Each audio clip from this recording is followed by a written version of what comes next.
6 California ਦੇ police officer ਉਹਨਾਂ ਨੂੰ ਹੁਣ ਜੇਲ੍ਹ ਹੋ ਸਕਦੀ ਆ ਕਿਉਂਕਿ ਉਹਨਾਂ ਨੇ ਕਿਸੇ ਹੋਰ ਨੂੰ ਆਪਣੀ ਥਾਂ ਦੇ ਉੱਤੇ ਕਾਲਜ ਕੋਰਸ ਲੈਣ ਦੇ ਲਈ ਆਖਿਆ ਤੇ ਆਪ ਉਹ ਕਾਲਜ ਕੋਰਸ ਦੇ ਜ਼ਰੀਏ ਜ਼ਿਆਦਾ ਵੱਡੀ ਜਿਹੜੀ ਮੋਟੀ ਤਨਖਾਹ ਆ ਉਹ ਲੈਣੀ ਸ਼ੁਰੂ ਕੀਤੀ। ਇਹ ਐਂਟੀਓਕ ਪੁਲਿਸ ਡਿਪਾਰਟਮੈਂਟ ਦੇ ਲਈ ਕਹਿੰਦੇ ਇੱਕ ਹੋਰ ਝਟਕਾ ਆ।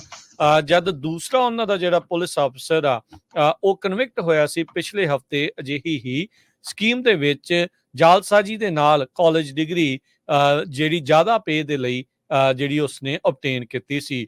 ਮੋਰਟੇਜ਼ਾ ਅਮੀਰੀ 33 ਸਾਲਾਂ ਦੇ ਨਾਲ 5 ਹੋਰ ਜਿਹੜੇ ਐਂਟੀਓਕ ਤੇ ਪਿਟਸਬਰਗ ਪੁਲਿਸ ਡਿਪਾਰਟਮੈਂਟ ਦੇ ਅਧਿਕਾਰੀਆਂ ਨੇ ਇਹ ਗਲਤ ਕਲੇਮ ਕੀਤਾ ਵੀ ਉਹਨਾਂ ਨੇ ਬੈਚਲਰ ਡਿਗਰੀ ਕਰ ਲਈ ਆ ਕ੍ਰਿਮੀਨਲ ਜਸਟਿਸ ਦੇ ਲਈ ਤਾਂ ਜੋ ਉਹ ਕੁਆਲੀਫਾਈ ਕਰ ਸਕਣ ਜ਼ਿਆਦਾ ਤਨਖਾਹ ਦੇ ਲਈ। US attorney office northern district of California ਨੇ ਇਹ ਜਾਣਕਾਰੀ ਦਿੱਤੀ ਆ। ਅਮੀਰੀ ਉਹੀ ਪੁਲਿਸ ਅਧਿਕਾਰੀ ਆ ਐਂਟੀਓਕ ਪੁਲਿਸ ਡਿਪਾਰਟਮੈਂਟ ਦਾ ਜੋ ਪਿਛਲੇ ਸਾਲ 2023 ਦੇ ਵਿੱਚ ਰੇਸਿਸਟ ਟੈਕਸਟਿੰਗ ਸਕੈਂਡਲ ਦੇ ਵਿੱਚ ਵੀ ਫਸਿਆ ਸੀਗਾ। ਮਈ 2020 ਦੇ ਵਿੱਚ ਜਾਰਜ ਫਲੋਇਡ ਦੇ ਮਰਡਰ ਤੋਂ ਬਾਅਦ ਮਿਨੀਐਪੋਲਿਸ ਪੁਲਿਸ ਦੇ ਦੁਆਰਾ ਅਮੀਰੀ ਨੇ ਟੈਕਸਟ ਕੀਤਾ ਸੀ ਆਪਣੇ ਇੱਕ ਸਾਥੀ ਅਫਸਰ ਨੂੰ riots in LA over the gorilla that died. ਇਸ ਤਰੀਕੇ ਦੇ ਨਾਲ ਉਸਨੇ ਨਸਲੀ ਜਿਹੜਾ ਸ਼ਬਦ ਆ ਫਲੋਇਡ ਦੇ ਲਈ ਉਦੋਂ ਵਰਤਿਆ ਸੀਗਾ। ਹੁਣ ਇਹ ਪਤਾ ਲੱਗਾ ਆ ਕਈ ਵਾਰੀ ਤਾਂ ਇਦਾਂ ਲੱਗਦਾ ਵੀ ਸਮਝ ਨਹੀਂ ਆਉਂਦੀ ਵੀ ਆਪਾਂ ਇੱਥੋਂ ਦੀ ਪੁਲਿਸ ਦੀ ਗੱਲ ਕਰ ਰਹੇ ਹਾਂ ਕਿਸੇ ਉਸ ਅਜਿਹੇ ਮੁਲਕ ਦੇ ਪੁਲਿਸ ਦੀ ਗੱਲ ਕਰ ਰਹੇ ਹਾਂ ਜਿੱਥੇ ਇਹ ਚੀਜ਼ਾਂ ਕਾਮਨ ਹੁੰਦੀਆਂ ਆ। ਸੋ 5 ਹੋਰ ਪੁਲਿਸ ਵਾਲੇ ਇਸ ਪੂਰੀ ਸਕੀਮ ਦੇ ਵਿੱਚ ਕਨਸਪੀਰੇਸੀ ਦੇ ਵਿੱਚ ਪੁਲਿਸ ਨੂੰ ਡੀਫਰਾਡ ਕਰਨ ਦੇ ਮਾਮਲੇ ਵਿੱਚ ਆਲਰੇਡੀ ਕਨਵਿਕਟ ਕੀਤੇ ਗਏ ਨੇ। ਪੈਟਰਿਕ ਬੈਰਹਾਨ, ਐਮੈਂਡਾ ਥੀਡੋਸੀ ਜਿਸ ਨੂੰ ਨੈਸ਼ ਵੀ ਆਖਿਆ ਜਾ, ਅਰਨੈਸਟੋ ਓਰੇਜ਼ੋ, ਬਰੋਲੀ ਰੋਡਰੀਗਜ਼ ਤੇ ਇਸ ਤੋਂ ਇਲਾਵਾ ਜਿਹੜੇ ਸਾਬਕਾ ਮੈਂਬਰ ਨੇ ਪਿਟਸਬਰਗ ਪੁਲਿਸ ਡਿਪਾਰਟਮੈਂਟ ਦੇ ਉਸ ਟਾਈਮ ਦੇ ਉੱਤੇ ਸਮੈਂਥਾ ਪੀਟਰਸਨ। ਸੋ ਕਹਿੰਦੇ ਵੀ ਇਹਨਾਂ ਨੇ ਪੂਰੀ ਕੈਲਕੂਲੇਟ ਕੀਤਾ ਵੀ ਆਪਾਂ ਇਦਾਂ ਕਰਾਂਗੇ ਤਾਂ ਜੋ ਆਪਣੀ ਤਨਖਾਹ ਆ ਉਸ ਨੂੰ ਵੱਧ ਸਕੇ। ਕਹਿੰਦੇ ਵੀ ਜੇ ਇਸ ਦੇ ਵਿੱਚ ਕਨਵਿਕਟ ਹੋ ਜਾਂਦੇ ਨੇ ਤਾਂ ਇਹਨਾਂ ਨੂੰ 20 ਸਾਲ ਦੀ ਮੈਕਸਿਮਮ ਸਜ਼ਾ ਹੋ ਸਕਦੀ ਆ।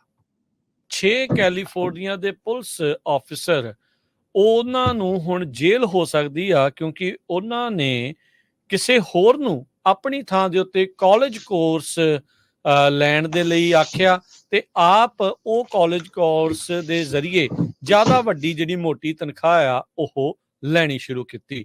ਇਹ ਐਂਟੀਓਕ ਪੁਲਿਸ ਡਿਪਾਰਟਮੈਂਟ ਦੇ ਲਈ ਕਹਿੰਦੇ ਇੱਕ ਹੋਰ ਝਟਕਾ ਆ। ਜਦ ਦੂਸਰਾ ਉਹਨਾਂ ਦਾ ਜਿਹੜਾ ਪੁਲਿਸ ਅਫਸਰ ਆ ਉਹ ਕਨਵਿਕਟ ਹੋਇਆ ਸੀ ਪਿਛਲੇ ਹਫਤੇ ਅਜਿਹੀ ਹੀ ਸਕੀਮ ਦੇ ਵਿੱਚ ਜਾਲਸਾਜੀ ਦੇ ਨਾਲ ਕਾਲਜ ਡਿਗਰੀ ਜਿਹੜੀ ਜ਼ਿਆਦਾ ਪੇ ਦੇ ਲਈ ਜਿਹੜੀ ਉਸਨੇ ਓਬਟੇਨ ਕੀਤੀ ਸੀ। ਮੋਰਟੇਜ਼ਾ ਅਮੀਰੀ 33 ਸਾਲਾਂ ਦੇ ਨਾਲ 5 ਹੋਰ ਜਿਹੜੇ ਐਂਟੀਓਕ ਤੇ ਪਿਟਸਬਰਗ ਪੁਲਿਸ ਡਿਪਾਰਟਮੈਂਟ ਦੇ ਅਧਿਕਾਰੀਆਂ ਨੇ ਇਹ ਗਲਤ ਕਲੇਮ ਕੀਤਾ ਵੀ ਉਹਨਾਂ ਨੇ ਬੈਚਲਰ ਡਿਗਰੀ ਕਰ ਲਈ ਆ ਕ੍ਰਿਮੀਨਲ ਜਸਟਿਸ ਦੇ ਲਈ ਤਾਂ ਜੋ ਉਹ ਕੁਆਲੀਫਾਈ ਕਰ ਸਕਣ ਜ਼ਿਆਦਾ ਤਨਖਾਹ ਦੇ ਲਈ।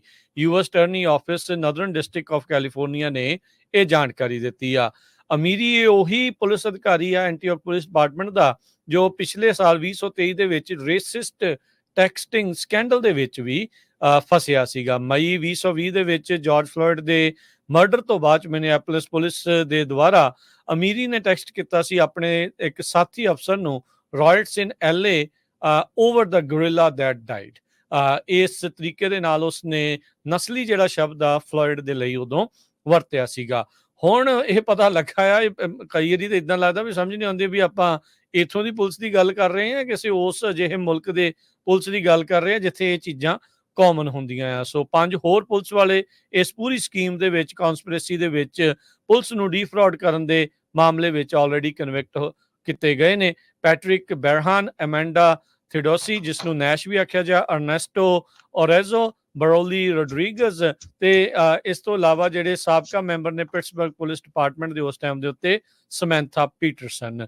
ਸੋ ਕਹਿੰਦੇ ਵੀ ਇਹਨਾਂ ਨੇ ਪੂਰੀ ਕੈਲਕੂਲੇਟ ਕੀਤਾ ਵੀ ਆਪਾਂ ਇਦਾਂ ਕਰਾਂਗੇ ਤਾਂ ਜੋ ਆਪਣੀ ਤਨਖਾਹ ਆ ਉਸ ਨੂੰ ਵੱਧ ਸਕੇ। ਕਹਿੰਦੇ ਵੀ ਜੇ ਇਸ ਦੇ ਵਿੱਚ ਕਨਵਿਕਟ ਹੋ ਜਾਂਦੇ ਨੇ ਤਾਂ ਇਹਨਾਂ ਨੂੰ 20 ਸਾਲ ਦੀ ਮੈਕਸਿਮਮ ਸਜ਼ਾ ਹੋ ਸਕਦੀ ਆ।